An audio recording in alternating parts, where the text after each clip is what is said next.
Hello everyone.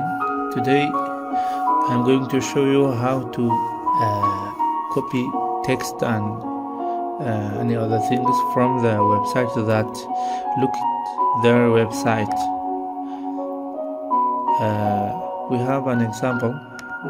If you see this or if you look at this website, you will see this content is protected. So all you have is to do some simple steps. And nowadays we have many websites that look their contents to their privacy or something else. So all you have is going to Chrome Web Store. So in the Chrome Web Store you have to download and install this extension, enable copy.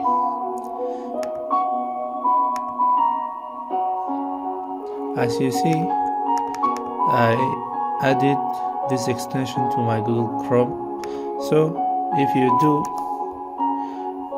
reload,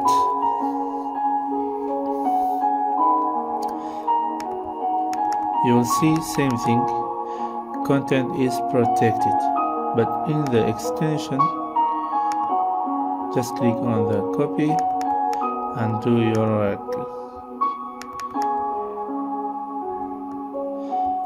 I hope it's helpful for you. Have a nice day.